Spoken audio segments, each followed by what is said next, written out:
Weinstein on other occasions has made other statements which are of a similar nature, where she essentially makes a statement, how she'd like to kick someone real hard in the teeth, how she'd like, someone to be dead.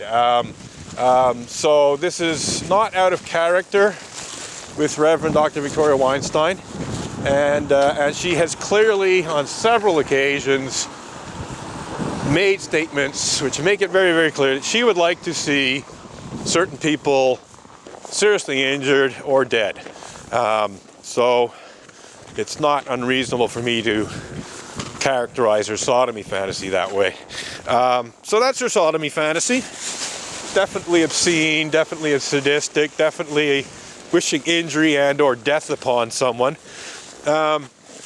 So I criticized it.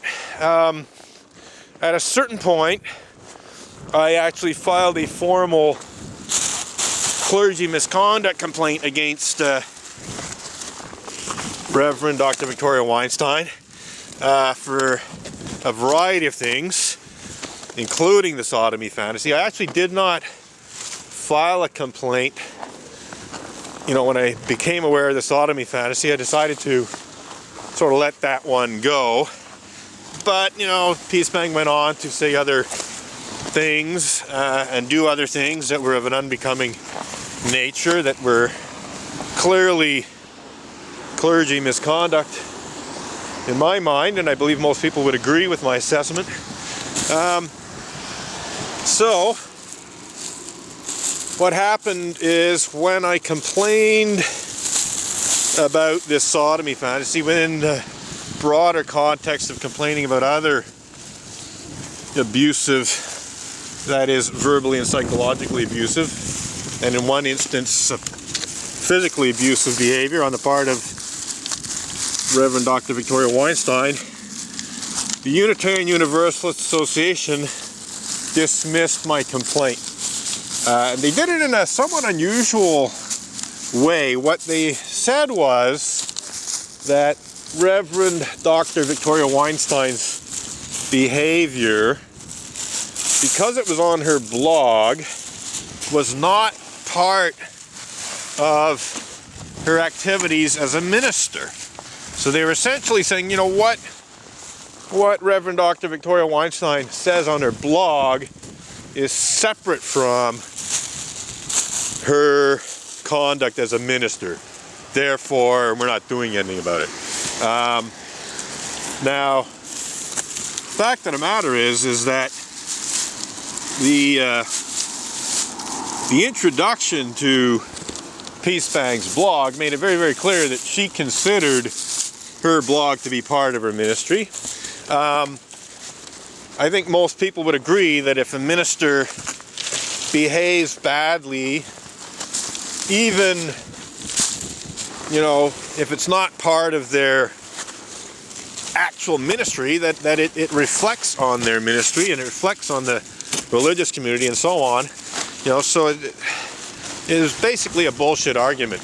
Other Unitarian Universalist ministers have faced accountability for doing things that were outside of their role as a minister. So this was just, they just, as I said, they just come up with, bullshit excuses to do nothing. So then what happens? The complaint's dismissed, fine.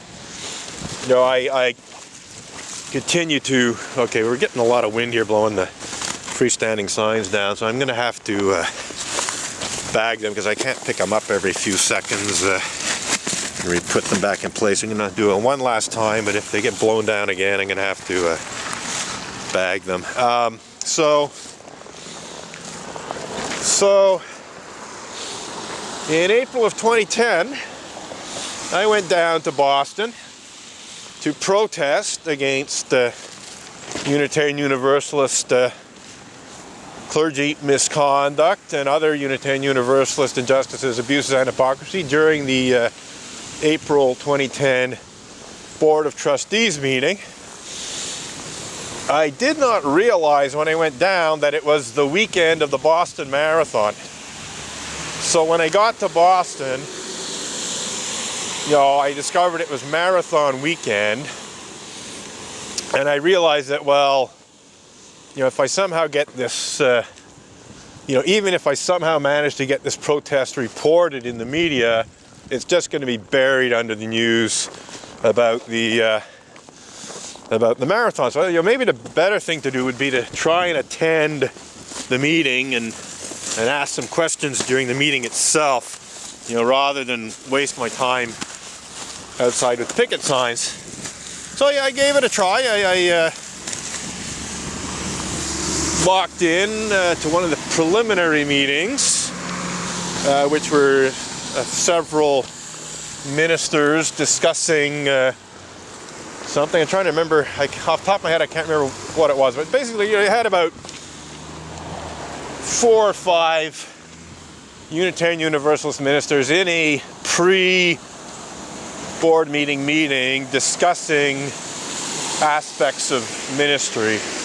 I unfortunately, off the top of my head right now, can't remember specifically what it was that they were discussing. And I just said, is it okay for me to sit in and listen, And they said yes. And so I did. And towards the end of the meeting, asked, is it okay if I make an observation or ask a question? And they said yes. And so I made an observation or asked a question, regarding clergy misconduct issues. And then, since that went reasonably well, I decided to attend the actual UUA board meeting as a member of the public. Members of the public are allowed to sit in and observe board meetings, and so that's what I did. I felt, knowing who I was, they might kick me out. They might say, no, Robin, no, we're not having you here at this meeting. But that didn't happen.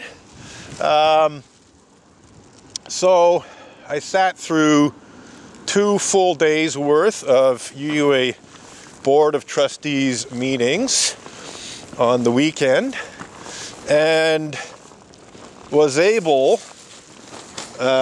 to ask a question or two. Okay, looks like my battery's almost done. And we're almost out of the first half hour of recording, so I'm going to have to replace the battery soon. But essentially what happened is that I was able to ask some questions in the meetings itself about clergy misconduct, but